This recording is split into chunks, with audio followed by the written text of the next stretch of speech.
মধ্যপ্রাচ্যের যে আক্রমণগুলো আজকে ছিল, এগুলা কি তাদের প্রাপ্য ছিল না?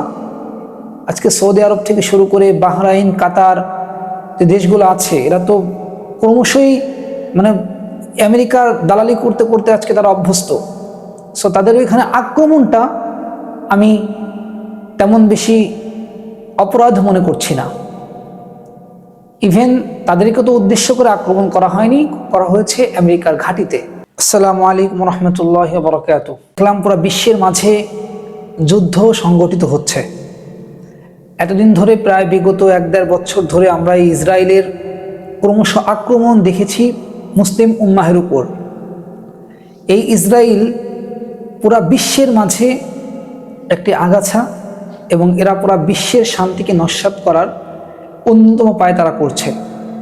এরা মুখে মুখে বলে আমরা শান্তি চাই, শান্তি চাই, কিন্তু আসলে এদের কাজে, এদের ব্যবহারে কখনো সেই জিনিসটা আমরা লক্ষ্য করতে পারি না। আজকে কষ্টের বিষয় হচ্ছে, তারপরেও আমরা মুসলমানদের কিছু কিছু মানুষ ইরানকে আমরা শিয়া বলে দাবি করি, ইরানকে পচাচ্ছি। আমরা অনেকে না বুঝে বলতেছি সৌদি আরবে কেন আক্রমণ করতেছে ইরান। অনেক মুরব্বীরা আছে, এরা আসলে জানে না ইতিহাস, যে মধ্যপ্রাচ্যের যে দেশগুলা, এরা আসলে মূলত ফলো করে হচ্ছে খ্রিস্ট ধর্মকে।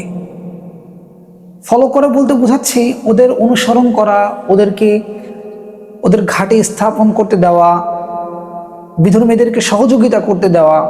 এটা কোরআন কি বলে আসুন তো একটু দেখি।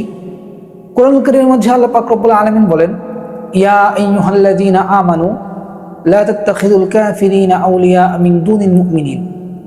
আল্লাহ পাক রব্বুল আলামিন বলতেছেন যে কাফেরদেরকে সাথে ঘনিষ্ঠ বন্ধুত্বতা অর্জন না করার জন্য, তাদের সাদৃশ্যতা অর্জন না করার জন্য। আজকে আমরা তাদের সাদৃশ্যতা যেমন অর্জন করছি, প্লাস পাশাপাশি আজকে আমরা অনেক ক্ষেত্রে তাদেরকে সমর্থনও জানাচ্ছি। এই সমর্থন জানানো থেকে আমরা যেন ফিরে আসতে পারি। আমাদের এই সমর্থন জানানোটা পর্যায়ক্রমে আমাদের মুসলিম উম্মাহকে অনেক পিছনে ফেলে দিচ্ছে। অনেকেই আমার কথার পক্ষে সমর্থন দিবেন আশা করি, আবার অনেকে সমর্থন নাও দিতে পারেন। আসলে আমি আমার পক্ষ থেকে মুসলমানদের দাবি, আল মুসলিম আখুল মুসলিম, ওই হিসেবে দাবি করলাম। অনেকে বলে তারা শিয়া, ইসনা আশারার একটা গ্রুপ। হ্যাঁ, আমি সবই স্বীকার করছি। তাদের যেমনই হোক না কেন, মুসলিম তারা পরিচয় কী দেয় অ্যাজ এ মুসলিম হিসাবে। এখন এমত অবস্থায় আমাদের ইসলামকে টিকিয়ে রাখার জন্য হলেও আমাদের উচিত ইরানকে সমর্থন করা। আর মধ্যপ্রাচ্যের যে আক্রমণগুলো আজকে ছিল, এগুলা কি তাদের প্রাপ্য ছিল না? আজকে সৌদি আরব থেকে শুরু করে বাহরাইন, কাতার যে দেশগুলো আছে, এরা তো ক্রমশই মানে আমেরিকার দালালি করতে করতে আজকে তারা অভ্যস্ত। সো তাদের ওইখানে আক্রমণটা আমি তেমন বেশি অপরাধ মনে করছি না। ইভেন তাদেরকে তো উদ্দেশ্য করে আক্রমণ করা হয়নি, করা হয়েছে আমেরিকার ঘাঁটিতে। কার্যত ইরানকে আল্লাহ পাক রব্বুল আলামিন বিজয় দান করুন, আমরা সেই প্রত্যাশা করি। বিশেষ করে আমি করি, আমার মনে হয় প্রত্যেকটা মুসলিম উম্মার এই দোয়া করা উচিত।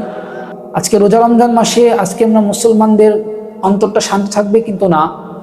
আসলে মুসলমানরা শান্তি কখন পায়? যখন সবাই ভালো থাকে। একা ভালো থাকার নাম শান্তি নয়, সকলকে নিয়ে ভালো থাকার নামই হচ্ছে শান্তি। আজকে ফিলিস্তিনে জেরুজালেমে আমার ভাইদেরকে কিভাবে পিটিয়ে হত্যা করা হয়েছে, কীভাবে জেরুজালেম দখল করা হয়েছে, তখন কেউ কিন্তু নীতি কথা শোনায় নেই। আজকে এক একজনে সে নীতি কথা বলছেন, অনেকে ইরানের বিপক্ষে কথা বলছে। সো এটা আসলে খুবই দৃষ্টিকটু এবং অগ্রহণযোগ্য আমার মতে। কার্যত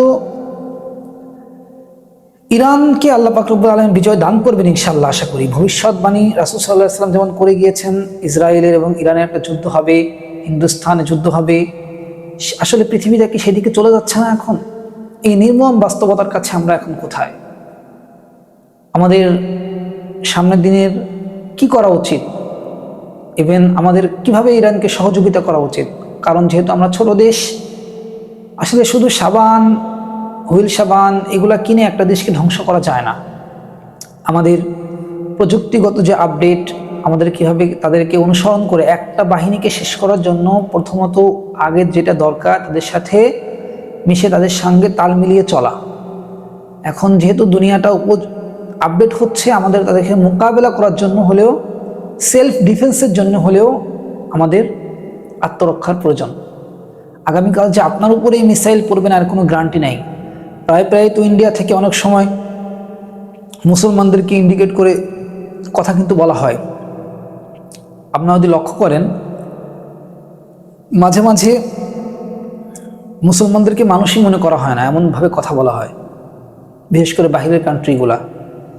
এই দিক দিয়ে আবার আমেরিকা কী করলো, আফগানিস্তান এবং পাকিস্তানের মধ্যে একটি যুদ্ধ সংঘাত লাগিয়ে দিল। কার্যত আমরা চাই না যে আফগানিস্তান বা পাকিস্তান যুদ্ধ করুক, মুসলমান ভাই ভাই। আজকে অনেকে আফগানিস্তানকে নিয়েও দেখলাম টলারেন্সে জঙ্গি আখ্যায়িত করলেন। অনেক বড় বড় মানুষের মুখ দিয়েও শুনতে পেলাম যে আফগানিস্তান এই না সেই, জঙ্গি এরকম তকমা যদি আসলে আমরা মুসলিমরা দিই তাহলে বিধর্মীরা তো আরও সাহস পেয়ে যায়। আমরা চাইবো আফগানিস্তান এবং পাকিস্তান যুদ্ধ যেন না হয়, মুসলমান হিসেবে, অ্যাজ এ মুসলমান হিসেবে, কোনো রাষ্ট্রকে সাপোর্ট করার হিসাবে নয়। আর যদি আপনি রাজনৈতিক হিসাব করেন তাহলে আলাদা হিসাব। অ্যাজ এ মুসলিম হিসাবে আমি ইরানকে সমর্থন জানাচ্ছি, ইরানের পক্ষে কথা বলছি, আপনারাও ইরানের পক্ষে কথা বলুন। বিশ্ববাসী মুসলিম যারা আছে সকলে আসুন এক হয়ে কাঁধে কাঁধ মিলিয়ে ইসলামী ভ্রাতৃত্বতাকে সামনের দিকে এগিয়ে নিয়ে যাই। প্রতিহিংসা করে ইসলামকে বিলুপ্ত করে একা ভালো থাকা যায় না। আপনারা কে কে আমার সঙ্গে একমত অবশ্যই জানাবেন।